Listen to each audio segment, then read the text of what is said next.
Days following the passing of Ariel Sharon, the Israeli Ministry of Education issued a special advisory study material for schools about the legacy of the late Prime Minister.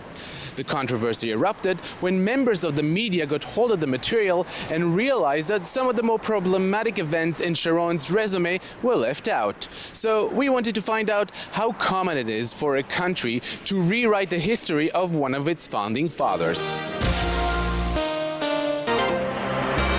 Walla news anchor Hilla Kobo was the first to break the news about the controversial study material on Israel's most popular web portal. Walla News was the first to break the story.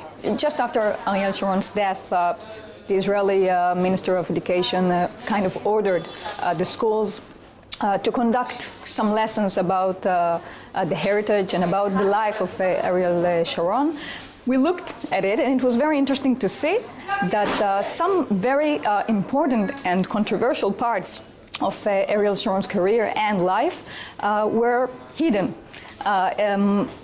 It was told to the teachers to tell about Sharon as a leader, as a shepherd even, but the parts about Lebanon war or about the disengagement plan, again, were hidden. It was intentional.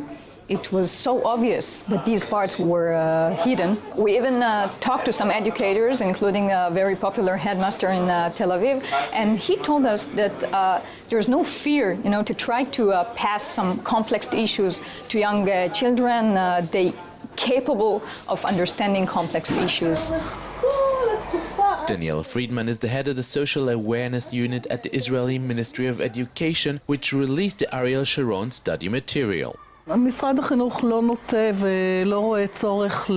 Ministry of Education doesn't feel any necessity to remove facts, certainly not to remove things from the biographies of the founding fathers of the country. More than that, we are well aware that the students don't live in a vacuum. They can cross-reference everything today in seconds. Therefore, we can't ignore certain events in someone's life or things he went through or participated in. So, in fact, when we created the educational study material about Ariel Sharon, we highlighted landmarks throughout his life, and the schools and teachers were the ones to exercise proper judgment in accordance to the ages of the students, political, religious, and socio-economic influences of the body of students at their school.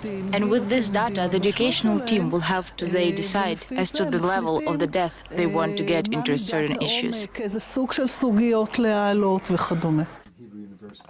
Dr. Tzvi Beckerman of the Melton Center for Jewish Education at the Hebrew University has researched the anthropology of education for many years.